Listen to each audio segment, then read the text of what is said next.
महाराज अम्बरीश भी इसी तरह से एकादशी का व्रत बड़े नियम से शांत भाव से करते थे। एक बार एकादशी थी, तब तक एकादशी वाले दिन दुर्वासा ऋषि आ गए। वो बोले कि महाराज आप तो एकादशी करते होंगे। अम्बरीश बोले हाँ हम एकादशी करते हैं। दुर्वासा ऋषि बोले कि हम भी एकादशी व्रत कर रहे हैं और हम लोग साथ मिलकर पारायण करेंगे। महाराज अम्बरीश बोले कि हमारा बड़ा सौभाग्य है कि हम साथ साथ पारायण करेंगे। दुर्वासा ऋषि उनसे बोले आप हमारी प्रतीक्षा कीजिएगा, हम साथ साथ पारायण करेंगे। महाराज अपने कुल के साथ अपने प्रजाजनों के साथ सरयू तीर्थ पर गए और सारा विधान पूर्वक पूजन किया।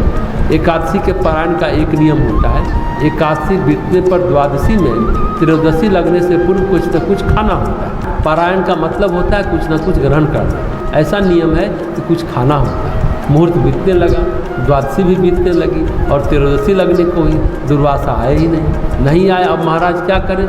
सब लोगों ने कहा कि अब महाराज आप पारायण कर लीजिए, उनका इंतजार मत करिए। ठीक है कहकर भगवान को भोग लगाकर एकादशी का पारायण कर लिया। पारायण कर चुके और तभी दुर्वासा प्रकट हो गए। उनको पता चला कि इन्होंने एकादशी का पारायण कर लिया है। ऋषि दुर्वासा बोले कि मेरी प्रतीक्षा के बिना आपने पारायण कर लिया, मेरी अवहेलना की। अम्बरीश बोले कि भगवान की अवहेलना नहीं करना चाहता था महाराज, आपकी अवहेलना मैं क्यों करता?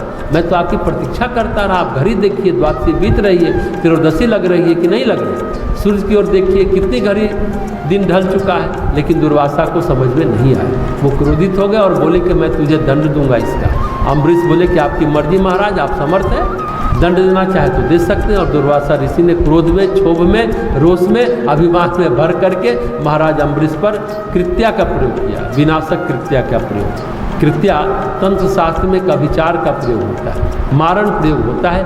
किसी पर कृत्या का प्रयोग कर दो तो उसका मरना सुनिश्चित हो जाता है। उन्होंने उस पर कृत्या का प्रयोग कर दिया। अम्बरीश स्थिर रहे, भक्त की रक्षा लेकिन भगवान जरूर करते हैं।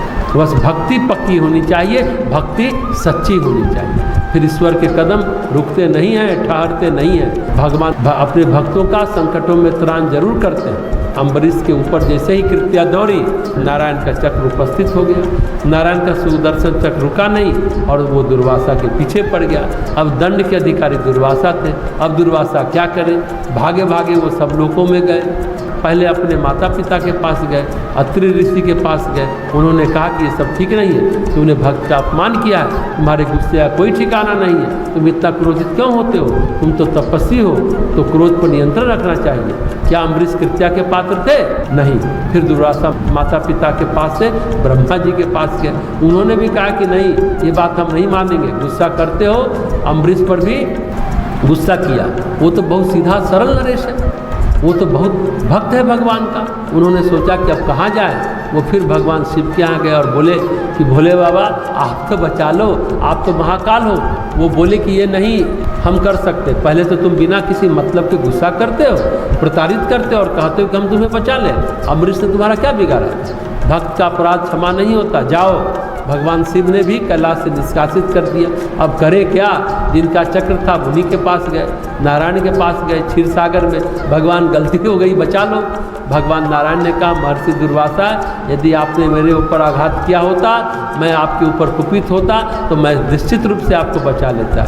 ये सामर्थ्य तो मेरे अंदर भी नहीं है कि मैं आपको बचा लूँ। सुदर्शन जिनकी रक्षा में नियुक्त है, जिनके आप अपराधी हैं, उन महाराज अम्बरीश के पास आप जाइए, उनसे क्षमा मांगिए, वही आपका वही आपका त्राण कर सकते हैं। अब दुर्वासा के पास कोई रास्ता नहीं था। क्या करते वो? क्रोध का दंड, आत्मनियंत्रण खोने का दंड तो उनको मिलना ही था, अभिमान का ढलना ही था। भगवान किसी का अभिमान बकाया नहीं रखते। दुर्वासा मजबूरी में, विवस्था में अम्बरीश के यहाँ गए। उन्होंने कहा महाराज हमसे गलती हो गई, हमें क्षमा कर दीजिए। ये नारायण का चक्र तो मेरे पीछे पड़ गया, जब तक आप मुझे क्षमा नहीं करेंगे ये मुझे छोड़ेगा नहीं और इसका कोई प्रतिकार नहीं। इसके ऊपर कोई कृत्या तो असर करेगी ही नहीं कि मैं कोई कृत्या छोड़ दूँ, कोई अभिचार प्रयोग काम नहीं करेगा इस पर। महाराज अम्बरीश ने कहा कि आप हमसे क्षमा मत मांगिए, आप ऋषि हैं। महाराज अम्बरीश भक्त थे।